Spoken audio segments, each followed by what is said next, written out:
Well, we're projecting, we're working, we're building, as a starter. But as you stated, we know he's capable of serving, different roles, whether that's as a starter, whether that's coming out of the bullpen, whether that's length out of the bullpen, whether that's crucial outs late in the game.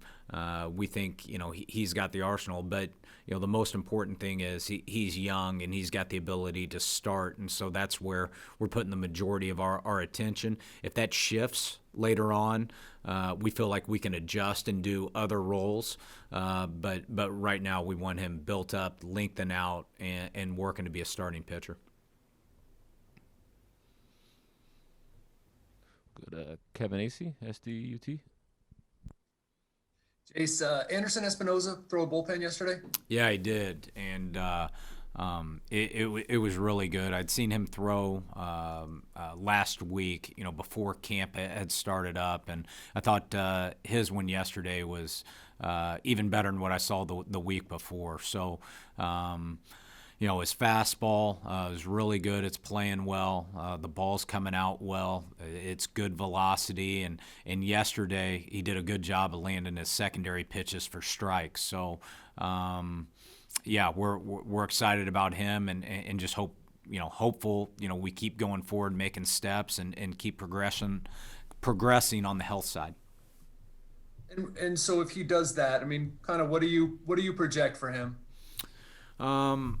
I think the most important thing is, we want to get him into games. Obviously the lack of innings and the game reps over the last couple years. So at some point he's going to need that.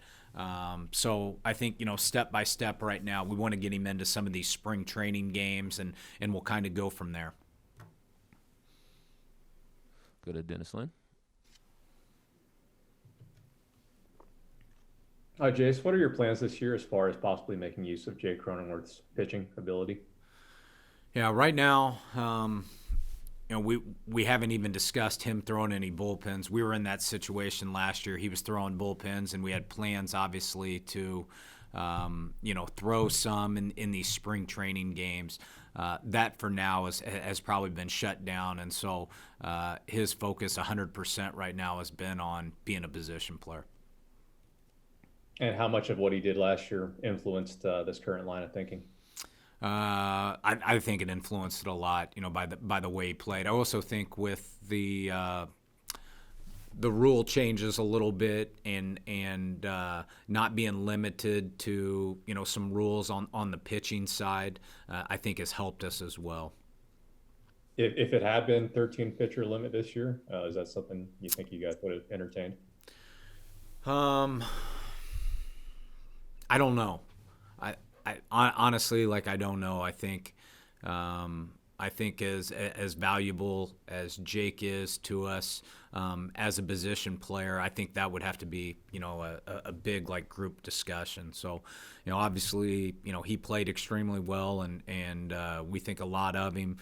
We think he's a big part of what we're trying to do going forward on the position player side. So I don't think we would want to mad scramble and have him prepare. The year before, we were able to prepare him for it, so he was able to train a little bit more in the off season for it. We didn't have him do that this year. Marty Caswell. How did Dinelson fare out of yesterday's bullpen session? Yeah, it was a very positive day for him. He threw the majority of fastballs and as it started to get going later on in the bullpen, he started to get a little bit more aggressive with his fastball. He did spin a couple sliders, maybe the last 5 or 6, which was good. And then most importantly, he felt very confident coming out there. And I checked with him today and said his arm and body felt normal and felt great. So he bounced back from his bullpen yesterday feeling really good. So that was encouraging.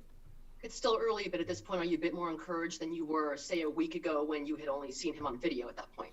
Yeah, it was good to certainly see him live in the bullpen session and get going. And we know it's with all these guys.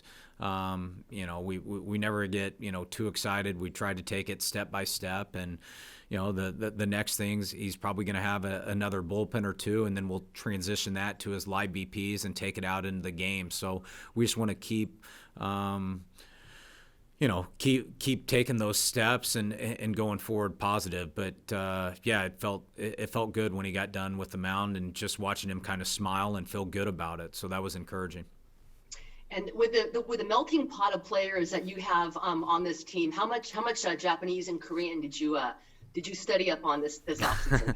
No, my Japanese and Korean is not much. So luckily, we've got some really good translators that are helping us out, and we've also, some of those guys can they may not admit it, but their English is sneaky good.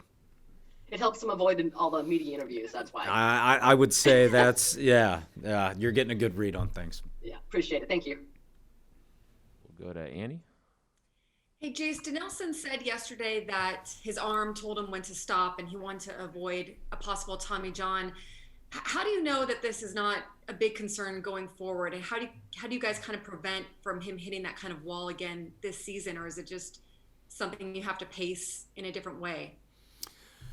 Yeah, I think every case is individual, and with Lamet's right now we've got a little bit of a short-term plan, and we've got a little bit of a long-term plan. So we want to make sure that our short-term plan that we just don't skip any steps, we don't get too excited, we stay pretty disciplined to that plan, and once we check that off and we feel good about, then we'll start talking a little bit more on the long-term plan, and that's not just for Lamet, that's for all of them. I think ultimately to go where we want to go, it's going to be it's always a long ride.